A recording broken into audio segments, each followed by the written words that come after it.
first like to thank both Dr. Imbruglia and Dr. Meyer, who have both helped me along the way with this experiment. And my presentation for you today is about photocatalytic degradation of Tylenol in water using TiO2, titanium dioxide. And yeah, that's a mouthful. But what I have for you today is good news about the future of our water. As we know, water pollution is a very big global issue, and it's shown to have negative effects in both humans and marine life, being linked to reproductive risks and cancer. The problem being, most water initiatives to date only focus on reducing pollution. What we need to start focusing on is ways to reverse that pollution once it's made its way into our rivers, streams, and aquifers.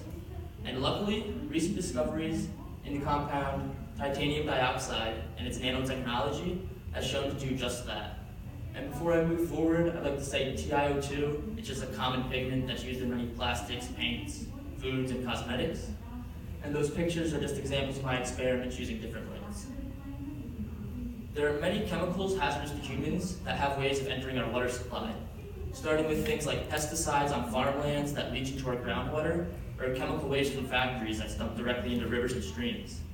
More shockingly, prescription drugs and over-the-counter medicines that we take don't fully metabolize when they go through our body.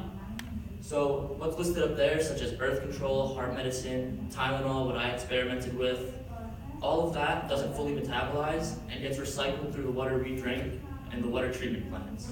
And as Dr. Meyer mentioned, current water filtration techniques do not fully degrade these chemicals, leaving trace concentrations of what you see on the board in the tap water that we drink. And that is why I did an experiment regarding cleaning our water. And what I used to do this was titanium dioxide, using photocatalysis. And this seems very complicated at a glance, but we all know what it is, if you know what photosynthesis is.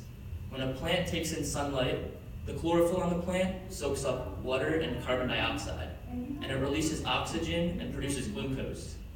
But in my experiment, the titanium dioxide molecule gets irradiated by a UV light source, and the electrons in the titanium dioxide are excited to the next energy level. And at that energy level, they can react with both oxygen and hydrogen to produce hydroxyl radicals and superoxide anions. And those are just fancy words for free radicals that destroy the harmful molecule in the solution. In my case, acetaminophen or Tylenol. And it turns it into harmless compounds such as carbon dioxide and water. The way I would test this experiment is I would start with a stock solution of my Tylenol in distilled water. I would then distribute my stock solution amongst various Pyrex dishes, such as the one I brought with me. And then I would put all but one of these under the UV light. The one I left out of the UV light, I would cover in tinfoil to test the dark mechanism of the reaction. And I would periodically take aliquots, or 1 ml samples, and then filter them into a quartz cuvette. And with a spectrophotometer, it would be able to read concentrations over time. So I would take samples about every 30 minutes and then plot graphs showing the degradation over time. After just my first experiment, after my first 8 experiments, I was not getting the results I expected. And the concentration of my Tylenol over time was not decreasing from what my data was showing me. So at first, I was very shocked, but I began to do some more research. And I realized that at the high concentrations I was using, of over 1 gram per liter, the device that was measuring concentration could not read that high. So even if it was degrading, the concentration would still say the same thing. So from that, I began to lower my concentrations to more realistic amounts. In our wastewater treatment plants, the most pharmaceutical compounds you find concentration-wise is by micrograms per liter. So I dropped mine down to milligrams per liter, and from there, the test worked very well. Also, at the end of August when I did my first experiment, I started with aspirin. And the reaction I did under the light and the reaction that I did without the light showed the same rate of degradation. And that should have not been the case, being that the reaction relies on a light source. So I began to study more about why that was the case, and I learned that aspirin was not a stable compound. And therefore, when it was in my solution, even without the light irradiating the sample, it was degrading on its own. So from there, I did some research and tried to find a different pharmaceutical that I could test, that when I ran my reaction, I could determine how much of it actually degraded due to the titanium dioxide. And that's why I chose Tylenol, which is a very stable compound. Also, after running many experiments, I began to vary my levels of titanium dioxide concentration, the catalyst which caused the reaction. So I used everything from 0 to 5 grams per liter and found that at 1.8 grams per liter, my rate of reaction happened the fastest. That was also a little bit of a shock to me because I imagined the more catalyst I would have in the solution, the faster my reaction would go. However, as you see in my bottom right image, that's where I used 5 grams per liter of titanium dioxide, and my solution was very opaque. So when the light irradiated the sample, only the top portion really had the reaction, whereas the bottom wouldn't have much of a reaction. Now that I had the concentrations for good experiments in order, I began to test with various different lights to test the effectiveness on different wavelengths on the TiO2. The 3 lights I used were an 18-watt UVA black light, a 24-watt UVC germicidal light, and a 125-watt full-spectrum light I pulled from an old hydroponics project. I expected the 18-watt UVA light to do the most work on the titanium dioxide because titanium dioxide activates the most under UVA frequency. However, that was quite opposite of what I experienced. When I used my 18-watt UVA black light, only 50% of my solution degraded after 3 hours, and I was expecting 100% degradation. However, after reviewing my experiment, I realized that the light rod I was using is 4 feet long, and my Pyrex glass was only about a 6-inch diameter.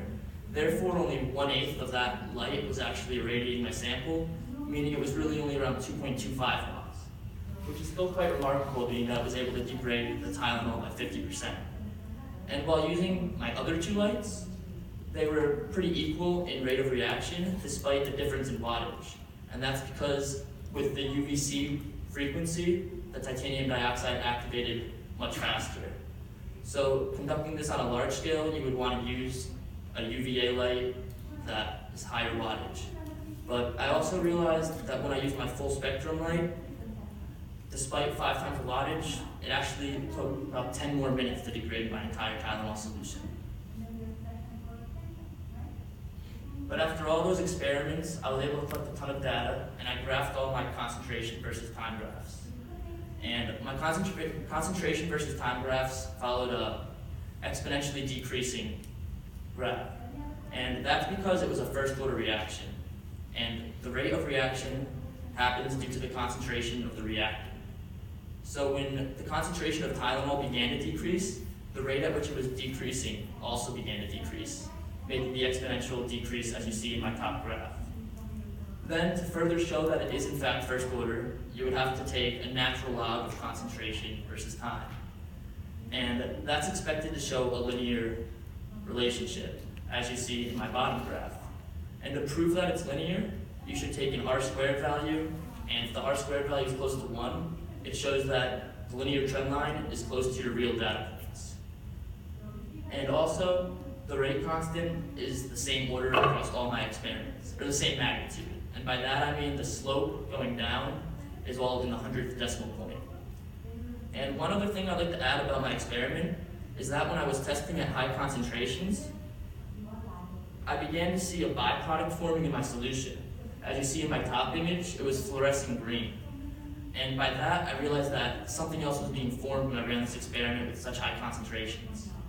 And because the color changed, I knew I had to test it for absorbance and see at what frequency of light this absorbed at. And I realized that it absorbed at a longer frequency and that the color of the solution changed. So that shows that it's possible that my Tylenol conjugated with the benzene rings, and that created a whole new molecule that I couldn't determine because I didn't have an NMR machine, but hopefully we'll be getting that next semester, and I can run this again. That's the gist of my experiment, and I was able to successfully degrade Tylenol in a solution, which is something we can't do with current water filtration methods.